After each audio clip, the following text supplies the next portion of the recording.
भारतका केही पर्यटक र नेपालका केही आन्तरिक पर्यटकहरू सन्दकपुर गाउँपालिकाको विभिन्न रमणीय स्थानहरूको अवलोकन गर्ने उद्देश्यले सुरु गरिएको 2 दिने मोटरसाइकल एक्सपिडिसन महेन्द्र राजमार्गमा पर्ने रमणीय झापा बुधबारे चियाको राजधानी भनेर चिनिने इलामको कन्याम हुँदै 3 घरे मुनि गोदको 12 गोलाइमा रमाउँदै केही मुन्तिर पर्ने पवित्र माईखोलामा पुगेर केही बेर विश्राम लिन्छौँ।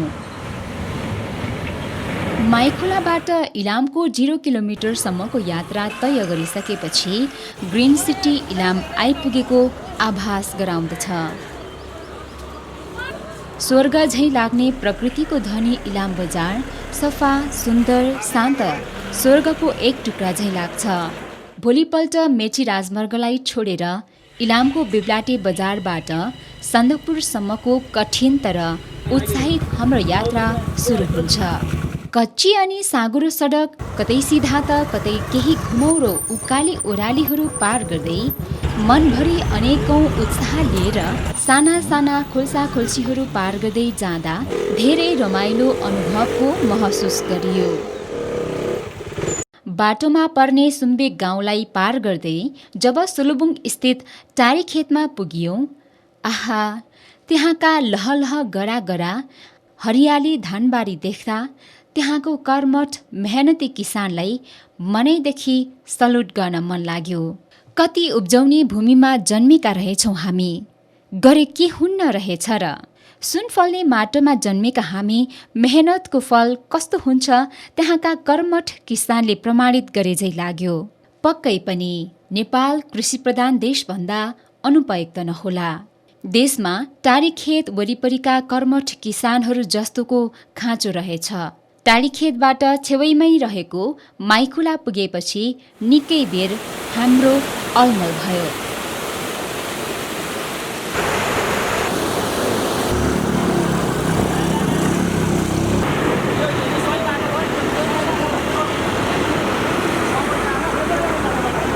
माईखोलामा पालै पालो हाम्रो सबै सवारी साधनहरू पार गरिसकेपछि सन्दकपुर गाउँपालिका अन्तर्गतको जमुनाको उकाली सुरु हुन्छ।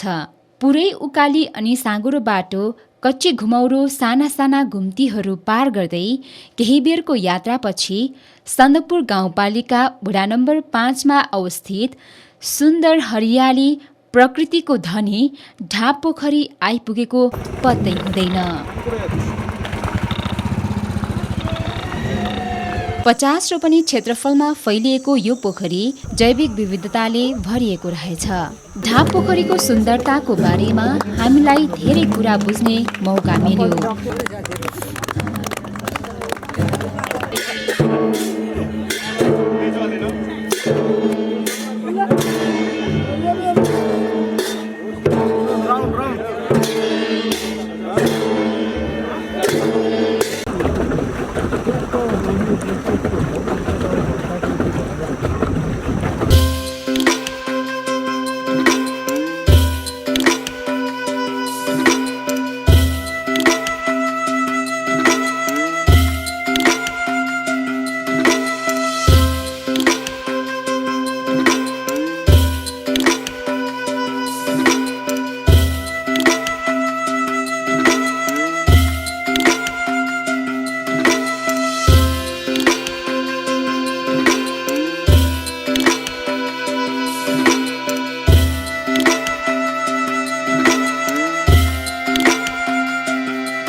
ढाप पोखरीको मिठो तृष्णा नमेट्दै हाम्रो यात्रा सुरु हुन्छ सन्दकपुर गाउँपालिका माबस्थित सानो सुन्दर 3 कुने बजारतर्फ।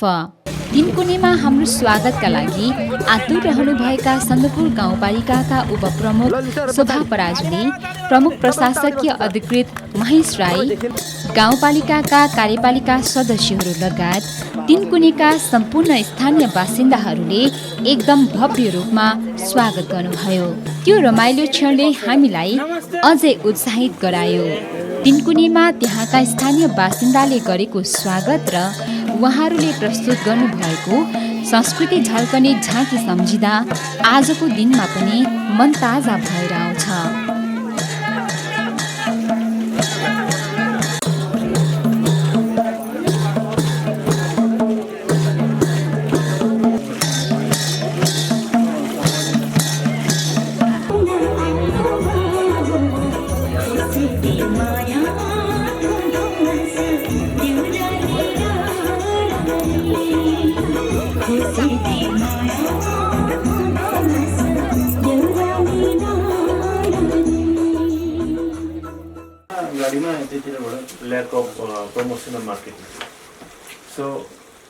साँझ परेपछि त्यहाँको स्थानीय होमस्टेका सञ्चालकहरू र पर्यटक बीचको अन्तर्क्रियापछि सो दिनको बास त्यही बसियो।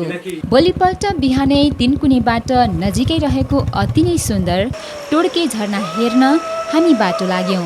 सन्दकपुर गाउँपालिका 2 माइमजुवामा अवस्थित यो झरना इलाम जिल्लाकै लामो र सुन्दर झरना पनि हो।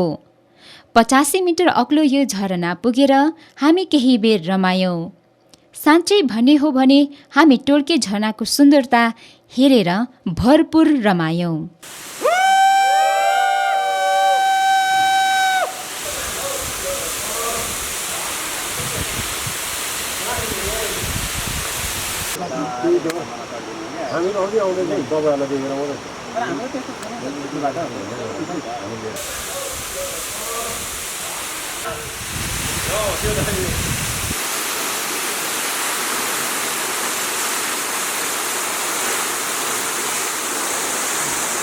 टोड्के झरनाको तृष्णा नमेट्दै अविस्मरणीय यादहरूलाई मनभरि बोकेर पुनः गन्तव्यतर्फ उक्लिरह्यौं। केही बेरपछि बाटैमा पर्ने दुखान गुम्बामा हामी विश्राम लिन्छौं। बौद्ध धर्मावलम्बीहरूको आस्थाको प्रतीक यो गुम्बा एकान्तमा अति नै सुन्दर र सत्य लाग्यो। केही बेरपछि हाम्रो यात्रा सुरु हुन्छ। त्यही साँगुरो घुमौरो हात खुट्टा गलाउने कच्ची सडक तर पनि उत्साह भने जिउँदै थियो। 2750 मिटर उचाइमा रहेको माबुथामको आफ्नै इतिहास छ। प्रकृतिले साँच्चीकै फुर्सदमै बनाएको माबुथाम गजबको सुन्दरताले भरिएको छ। कालान्तरमा बालागुरु षडानन्दले स्थापना गर्नुभएको यो मन्दिरमा दर्शन गर्नाले सत्य मनले पूजा अर्चना गर्नाले आफ्नो सम्पूर्ण मनोकांक्षा पूरा हुने जनविश्वास रहिआएको छ। यात्रा जारी छ। माबुथामबाट उकालो लागेपछि बाटोमा कोहिरो बादलसँग लुकामारी गर्दै केही बेरको हिँडाइपछि दोबाटे भन्ज्याङले हामीलाई स्वागत गरिरहेको भानुहुन्छ। दोबाटे भन्ज्याङ लोपोन्मुख रेड पाण्डाको क्षेत्र भनेर परिचित रहेको छ। यहाँ केही बेर स्थानीयवासीहरूसँग रेड पाण्डा र होमस्टेको बारेमा जानकारी लिँदै अन्तर्क्रिया गर्यौं। केही बेरको कार्यक्रमपछि दोबाटेबाट हाम्रो यात्रा सन्दकपुरको लागि अगाडि बढ्यो। बाटैमा पर्ने अति पुरानो कलात्मक ढुङ्गामा लेखिएको बौद्ध लिपिबारे जानकारी लिँदै केही बेर विश्राम गर्यौं।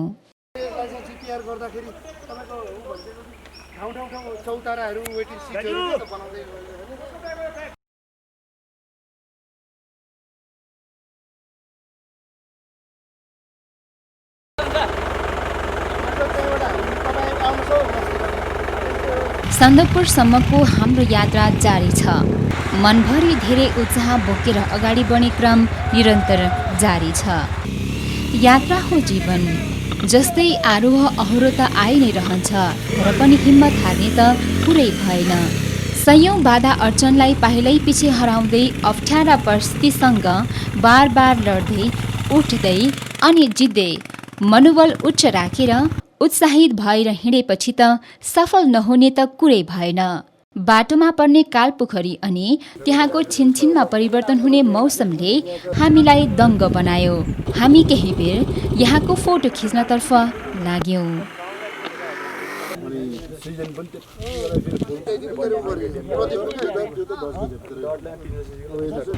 केही बेरको विश्रामपछि बादलभित्र हराउँदै हामी निरन्तर उक्लिरह्यौं।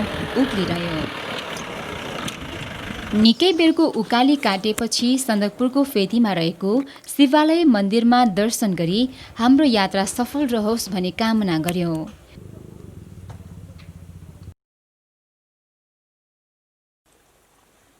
जब सन्दकपुर पुग्यौं, हामीलाई कतै स्वर्ग आइपुगेको आभास गरायो। आहा, सन्दकपुर अरूको मुखबाट सुनेको भन्दा पृथक थियो। अति नै सुन्दर अनि मनमोहक थियो। सारा दुःख पीडालाई भुलेर हामी सन्दकपुरमा रमायौं।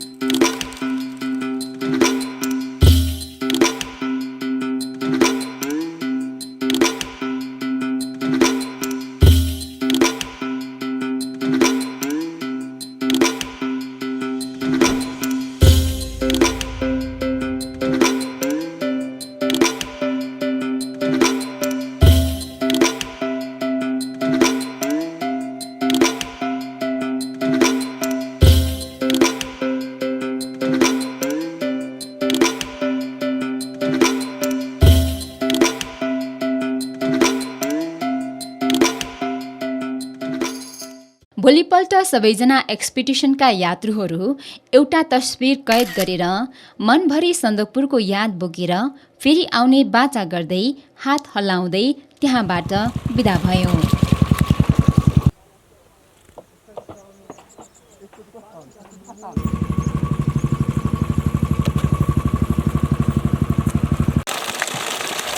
आज भने हाम्रो यात्रा कालपोखरीबाट माइमजुवा हुँदै अगाडि लाग्यो।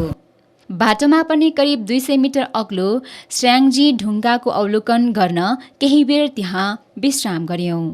2007 सालको क्रान्तिबाट चर्चा पाएको यो अग्लो डरलाग्दो ढुङ्गा धेरै रहस्यले भरिएको रहेछ।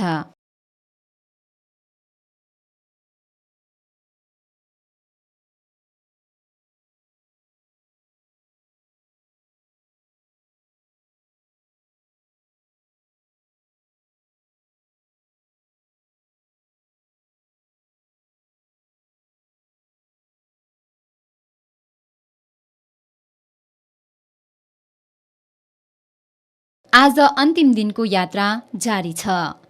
केही बेरको यात्रापछि हामी 2100 मिटर उचाइमा रहेको सन्दकपुर गाउँपालिकाको कार्यालय रहेको देउराली बजारसम्म आइपुगेका थियौं। अत्यन्त सुन्दर र शान्त यो बजार प्रकृतिको अनुपम उपहार झैं लाग्दथ्यो।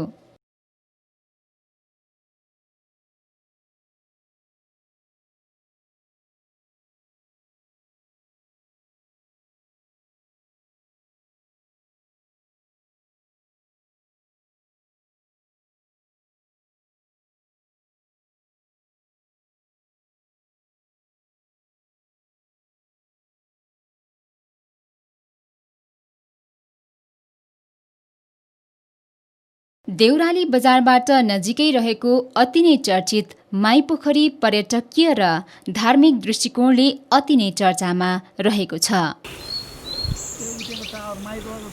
जैविक विविधताले भरिएको माइपोखरी पर्यटकीय धार्मिक दृष्टिकोणले अति नै धनी मान्न सकिन्छ। सुन्दर माइपोखरीमा दर्शन गरेर हाम्रो सम्पूर्ण 2 दिनको यात्रा सफल रहेको विश्वास गर्दै माइपोखरीलाई नजिकबाट निहाल्यौं।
अन्त्यमा सन्दकपुर गाउँपालिकाले आयोजना गरेको 2 दिनको मोटरसाइकल एक्सपिडिसनलाई गाउँपालिकाका प्रमुख उदय राई लगायत त्यहाँका अन्य पदाधिकारीले कार्यक्रम सफल रहेको र त्यहाँको विकास आगामी योजनाहरूको बारेमा चर्चा गर्दै मोटरसाइकल एक्सपिडिसनका सम्पूर्ण स्वदेशी विदेशी पाहुनाहरूलाई शुभकामना सहित मायाको चिनो दिएर बिदाई गर्नुभयो।